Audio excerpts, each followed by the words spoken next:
ओम नमो भगवते वासुदेवाय नमः। जय श्री कृष्णा, राधे राधे। नमस्कार प्रिय भक्तजनों, आप सभी का हमारे चैनल खुशी ज्ञान सागर में हार्दिक स्वागत है। आप सभी को पापों का नाश करने वाली, मनोकामनाओं को पूर्ण करने वाली अपरा एकादशी या अचला एकादशी व्रत की हार्दिक शुभकामनाएं। आज के इस वीडियो में आप अपरा एकादशी की संपूर्ण व्रत कथा का श्रवण करेंगे। तो कथा को सुनने वाले हर विष्णु भक्त से निवेदन है कि आप हमारे चैनल खुशी ज्ञान सागर को सब्सक्राइब अवश्य करें, इस वीडियो को शेयर करें और साथ ही कमेंट बॉक्स में जय श्री हरि विष्णु जरूर लिखें। अपनी मंगल जीवन की कामना करते हुए आइए सुनते हैं अपरा एकादशी की संपूर्ण व्रत कथा। तो कथा को पूरी श्रद्धा और विश्वास के साथ पूरा अवश्य सुनिएगा। आइए श्री लक्ष्मी नारायण जी के चरणों का ध्यान करते हुए कथा को शुरू करते हैं। जय श्री गणेशाय नमः। एक बार धर्मराज युधिष्ठिर ने भगवान श्री कृष्ण से ज्येष्ठ मास के कृष्ण पक्ष की एकादशी के महत्व को बताने का निवेदन किया। तब भगवान श्री कृष्ण ने कहा कि हे युधिष्ठिर, ज्येष्ठ मास के कृष्ण पक्ष की अपरा एकादशी को अचला एकादशी भी कहते हैं। इस व्रत को करने से प्रेत योनि, ब्रह्म हत्या आदि पापों से मुक्ति मिल जाती है। प्राचीन समय में किसी नगर में महिध्वज नाम का एक महान राजा राज्य करता था। वह बहुत ही धर्मात्मा था। उसके राज्य में प्रजा सुखी पूर्वक निवास कर रही थी। उनका एक वज्रध्वज नाम का छोटा भाई था जो अत्यंत क्रूर और अन्यायी था। राजा महिध्वज की लोकप्रियता से वह बहुत चिढ़ता था और द्वेष के कारण एक दिन उसने एक ऐसा कुकर्म किया कि जिसकी कल्पना भी असंभव है। रात्रि के समय वह अपने महल में गया और उसने अपने भाई महिध्वज की हत्या कर दी और उसके शव को बेरहमी से नगर के बाहर एक पीपल के पेड़ के नीचे गाड़ दिया। इस प्रकार राजा महिध्वज की अकाल मृत्यु होने के कारण राजा को प्रेत योनि प्राप्त हुई। वह उसी पेड़ पर रहते हुए आने जाने वालों को परेशान करने लगा, इधर उधर भटकने लगा। एक समय ईश्वर की इच्छा से महान ऋषि धौ में उसी पीपल के पास से गुजर रहे थे। तब उन्हें उस प्रेत के होने का आभास हुआ। अपने तपोबल से उन्होंने उस प्रेत को देखा और यह भी जान लिया कि उसकी यह दुर्दशा कैसे हुई है। तब उन्होंने प्रसन्न होकर प्रेत आत्मा को पेड़ से नीचे उतारा और परलोक विद्या के बारे में ज्ञान दिया। इसके बाद धौम्य ऋषि ने उस प्रेत आत्मा राजा को प्रेत योनि से मुक्ति दिलाने के लिए फिर स्वयं ही अपरा एकादशी का व्रत रखा। विधि पूर्वक अपरा एकादशी का व्रत करने के बाद उन्होंने भगवान श्री हरि से प्रार्थना की कि हे श्री हरि, उनके द्वारा किए गए व्रत का पूरा पुण्य उस प्रेत आत्मा राजा को मिल जाए ताकि उसे प्रेत योनि से मुक्ति मिल सके। भगवान विष्णु की कृपा से उस राजा को अपरा एकादशी व्रत का पुण्य फल मिल गया, जिससे वे प्रेत योनि से मुक्त हो गए। तब राजा ने दिव्य शरीर धारण किया और ऋषि को प्रणाम करते हुए खूब धन्यवाद दिया। फिर वह राजा पुष्पक विमान पर बैठकर स्वर्ग लोक को चले गए। एकादशी का व्रत पितरों को भी मोक्ष प्रदान करने वाला होता है। यदि आप चाहते हैं कि आपके पितर संतुष्ट रहे, सदा आप पर प्रसन्न रहे, तो आज के इस एकादशी व्रत को रखकर आप अपने द्वारा रखे गए व्रत का सारा पुण्य अपने पितरों को भी प्रदान कर सकते हैं। ऐसा होने पर न केवल पितरों को प्रेत योनि से मुक्ति मिलती है, बल्कि उन्हें अंत में वैकुंठ लोक की प्राप्ति भी हो जाती है और ऐसे पितर प्रसन्न होकर सदा अपने परिवार जनों पर भरपूर आशीर्वाद बनाए रखते हैं। भगवान श्री कृष्ण कहते हैं कि हे राजन, यह अपरा एकादशी की कथा मैंने लोकहित के लिए कही है। इसके पढ़ने अथवा सुनने से मनुष्य सभी पापों से छूट जाता है, इसमें कोई संदेह नहीं है। इस प्रकार अपरा एकादशी का महत्व सुनाकर भगवान श्री कृष्ण मौन हो गए। तब धर्मराज युधिष्ठिर ने भी विधि विधान से इस व्रत को किया और श्रद्धा से किया, जिससे उन्हें भी अंत में वैकुंठ लोक की प्राप्ति हुई। प्रेम से बोलिए श्री लक्ष्मी नारायण भगवान की जय। एकादशी माता की जय। आइए अब एकादशी की दूसरी कथा को सुनते हैं। इस कथा को सुनने से सभी मनोकामनाएं पूर्ण हो जाती है। एक बार देवर्षि नारद जी वैकुंठ धाम गए। वहां उन्होंने भगवान श्री लक्ष्मी नारायण जी को नमन किया। नारद जी ने श्री हरि से कहा, प्रभु, पृथ्वी पर अब आपका प्रभाव कम हो रहा है। धर्म पर चलने वालों को कोई अच्छा फल नहीं मिल रहा है। जो पाप कर रहे हैं उनका भला हो रहा है। तब श्री हरि ने कहा, ऐसा नहीं है देवर्षि, जो भी हो रहा है सब नियति के जरिए हो रहा है। नारद जी बोले, मैं तो देखकर आ रहा हूँ, पापियों को अच्छा फल मिल रहा है और धर्म के रास्ते पर चलने वालों को बुरा फल मिल रहा है। भगवान ने कहा, कोई ऐसी घटना बताओ। नारद जी ने कहा, अभी मैं एक जंगल से आ रहा हूँ। वहाँ एक गाय दलदल में फंसी हुई थी। कोई उसे बचाने वाला नहीं था। तभी एक चोर उधर से गुजरा। गाय को फंसा हुआ देखकर वह नहीं रुका। वह उस पर पैर रखकर दलदल लांघकर निकल गया। आगे जाकर चोर को सोने की मोहरों से भरी एक थैली मिली। थोड़ी देर बाद वहीं से एक वृद्ध साधु गुजरा। उसने उस गाय को बचाने की पूरी कोशिश की। पूरे शरीर का जोर लगाकर उस गाय को बचा लिया। लेकिन मैंने देखा कि गाय को दलदल से निकालने के बाद वह साधु आगे गया तो एक गड्ढे में गिर गया और उसे चोट लग गई। प्रभु, बताइए ये कौन सा न्याय है? नारद जी की बात सुन लेने के बाद प्रभु बोले, यह सही ही हुआ है। जो चोर गाय पर पैर रखकर भाग गया था, उसकी किस्मत में तो एक खजाना था, लेकिन उसके इस पाप के कारण उसे केवल कुछ मोहरे ही मिली। वहीं उस साधु को गड्ढे में इसलिए गिरना पड़ा क्योंकि उसके भाग्य में मृत्यु लिखी थी। क्योंकि गाय को बचाने के कारण उसके पुण्य बढ़ गए और उसकी मृत्यु एक छोटी सी चोट में बदल गई। इंसान के कर्म से उसका भाग्य तय होता है, इसलिए अच्छे कर्म करना कभी भी नहीं छोड़ना चाहिए। ये सुनकर नारद जी बहुत प्रसन्न हुए और भगवान श्री लक्ष्मी नारायण जी की जय जयकार करते हुए वैकुंठ से चल दिए। बोलिए श्री लक्ष्मी नारायण भगवान की जय। आइए अब बड़े प्रेम से एकादशी माता और तुलसी माता की कथा को सुनते हैं। इन कथाओं को सुनने से ही एकादशी का व्रत पूर्ण माना जाता है। एक बूढ़ी माँ ने एक बार एकादशी का व्रत रखा। बड़े ही भक्ति भाव से पूजा अर्चना की। उन्हें वृद्धा अवस्था में क्या बाधा थी? वे तो अपने पुत्र पौत्रों की सुख सुविधा के लिए व्रत रखने लगी थी। वे दिन भर तो जरा कठोर मन करके अपने प्यास को रोके रही।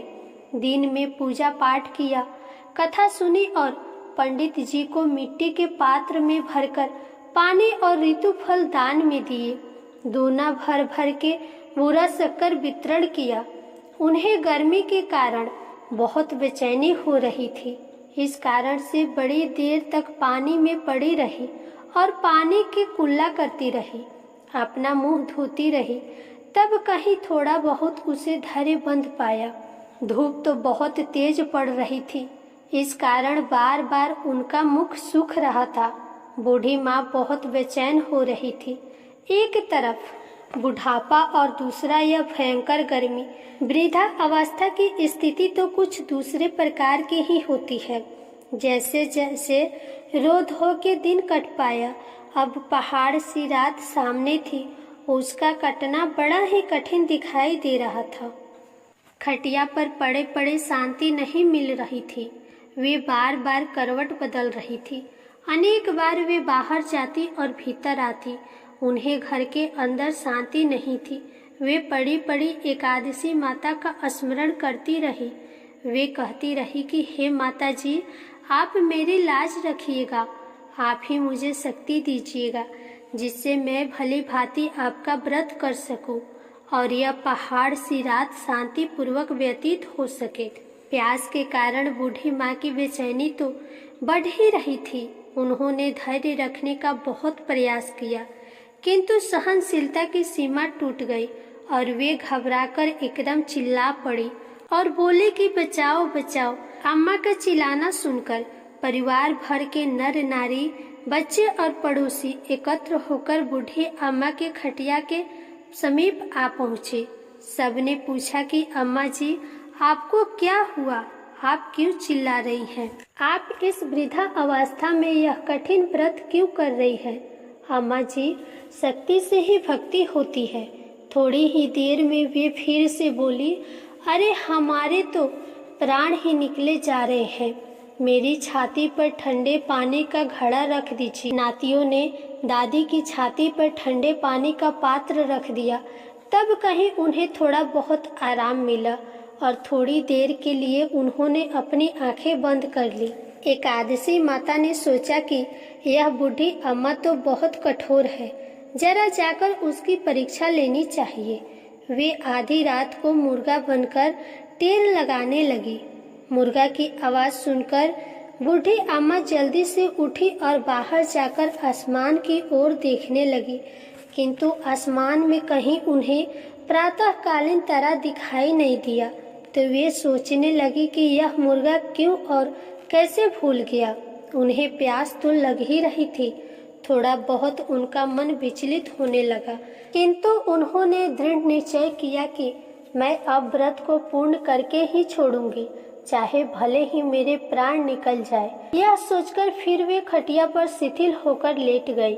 थोड़ी ही देर में एकादशी माता ने उनकी फिर से परीक्षा लेनी चाहिए। एक छोटी सी बालिका एक गिलास में शरबत लेकर उनके सिरहाने खड़ी हो गई और जोर से बोली, दादी जी, सवेरा हो गया है, आप हाथ मुंह धोकर शरबत पी लीजिए। पहले तो शरबत का गिलास देकर उनका मन ललच गया, किंतु अचानक व्रत का स्मरण हो आया और उन्होंने सोचा कि मैं किसी भी प्रकार से अभी शरबत नहीं पी सकती हूँ, और वे शांति पूर्वक अपनी खटिया पर लेट गई। फिर थोड़ी ही देर में उन्हें ऐसा लगा कि जैसे किसी ने उन्हें पानी के कुएं में पटक दिया हो।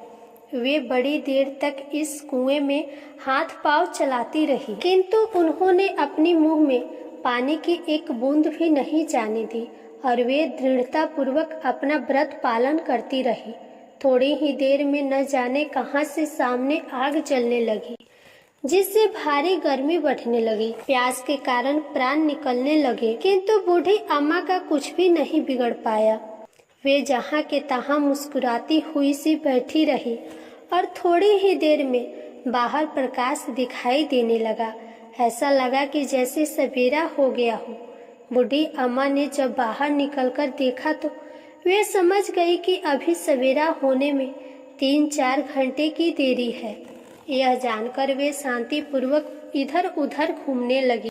एकादशी माता यह समझ गई कि यह बूढ़ी अम्मा किसी भी प्रकार से अपने व्रत से नहीं टल सकती है। वे उनके सत्य व्रत को अच्छी तरह से समझ गई।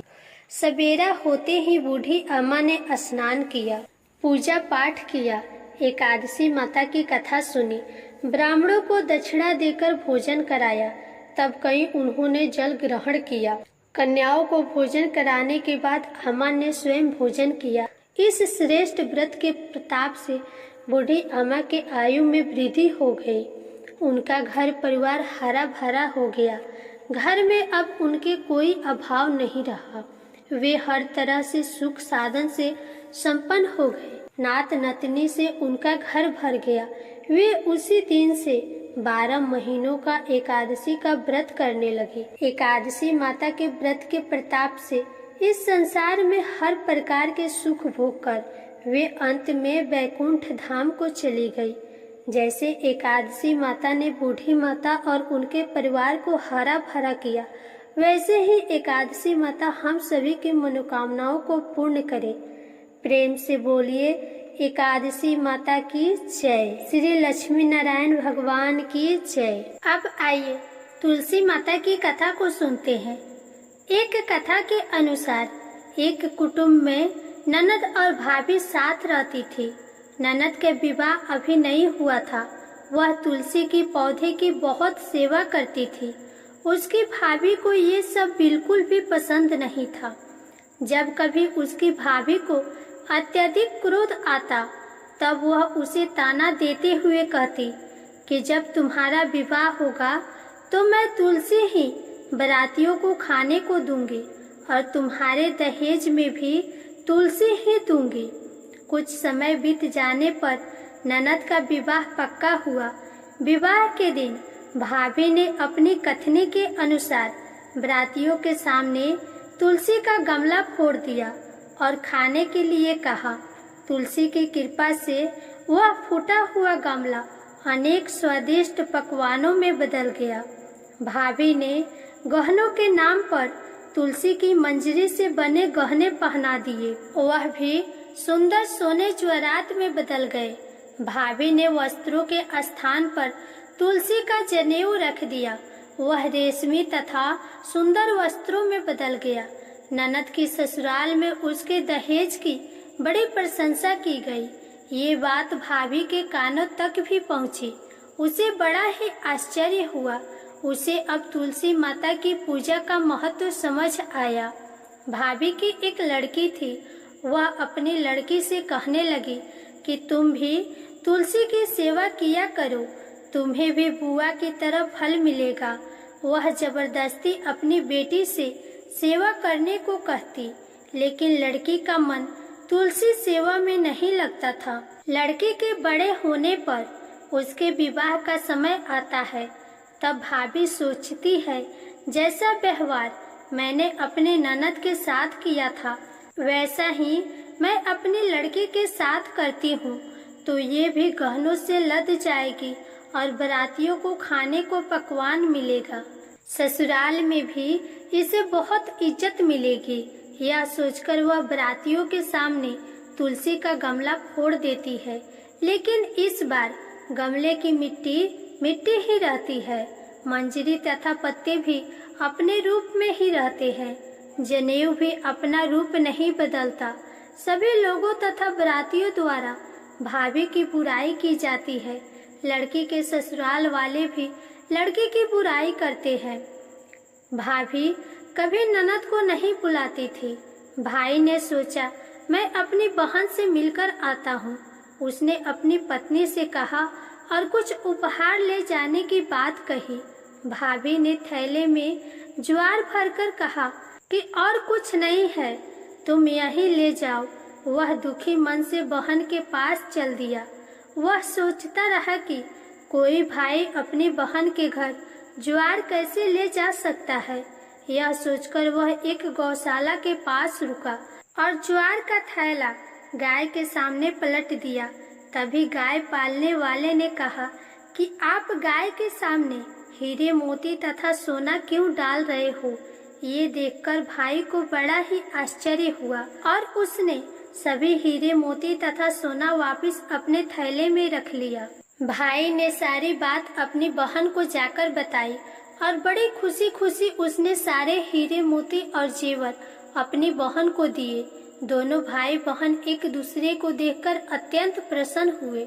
जैसी कृपा माता तुलसी ने ननद पर की, वैसी ही कृपा सभी पे करना। बोलिए श्री तुलसी शालिग्राम की जय। बोलिए श्री लक्ष्मी नारायण भगवान की जय। अब आइए मनोकामनाओं की पूर्ति करने वाले श्री गणेश भगवान की कथा को सुनते हैं। श्री गणेश भगवान की कथा को सुने बिना एकादशी का व्रत अधूरा माना जाता है, तो कथा को पूरी श्रद्धा और प्रसन्नचित्त मन से अवश्य सुनिएगा। एक साहूकार था। उसके घर रोज एक ब्राह्मणी रोटी लेने के लिए आती थी। घर के अंदर घुसते ही पोल के ऊपर गजानन जी का मंदिर था। वह गणेश जी को रोटी का एक कवर भोग हमेशा लगाती थी। बहुत दिन हो गए। गणेश जी महाराज ने कहा कि यह मुझे हमेशा भोग लगाती है, मुझे इसे कोई न कोई उपहार जरूर देना चाहिए। गणेश जी एक दिन उसके थाली में हीरे मोती भर देते हैं। ब्राह्मणी तो थाली लेकर अपने घर आ गई और साहूकार के घर रोटी लेने आना बंद कर दी। साहूकारनी ने उसे बुलावा भेजा कि बाई, रोटी लेने के लिए क्यों नहीं आती हो?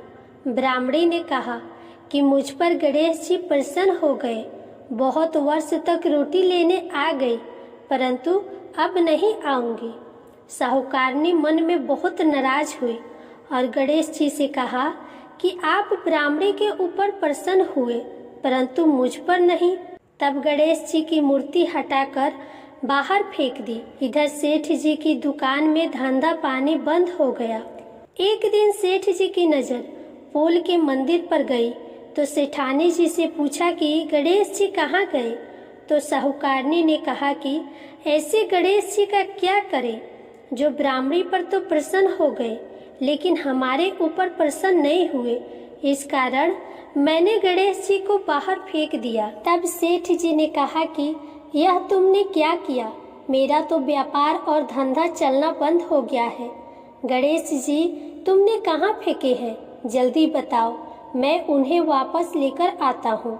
साहूकार जी वापस से गणेश जी को लेने गए तो गणेश जी इतने भारी हो गए कि वे उठे ही नहीं। साहूकार जी ने कहा कि मेरे से गलती हो गई है, आप मेरे घर पधारिए। गणेश जी तो और भी भारी होते गए और कहा कि मैं तो नहीं चलूँगा, पहले साहूकारनी को बुलाकर यहाँ लाओ और वह मुझसे माफ़ी मांगेगी तो ही मैं चलूँगा। और गणेश जी ने कहा कि मुझे हमेशा सवा से चूरमा का भोजन कराओगी तो ही मैं चलूँगा। साहूकार साहूकारनी को लेकर आए और उसे माफ़ी भी मंगवाई और सवा सेर का चूरमा चढ़ाने की हाँ भी भरी। तब साहूकार और साहूकारनी ने गणेश जी को वापस घर में लाकर उन्हें पोल में बिठाया। ऐसा करने पर साहूकार का व्यापार फिर से चलने लगा। हे गणेश जी महाराज, जैसे साहूकार और साहूकारनी पर आप प्रसन्न हुए वैसे सभी पर अपनी कृपा बनाए रखना। प्रेम से बोलिए गणेश भगवान की जय। श्री लक्ष्मी नारायण भगवान की जय। एकादशी माता की जय। प्रिय श्रोतागण, आशा करती हूँ आपको यह वीडियो पसंद आई हो तो इसे लाइक करें, शेयर करें, कमेंट में जय श्री हरि विष्णु जरूर लिखें।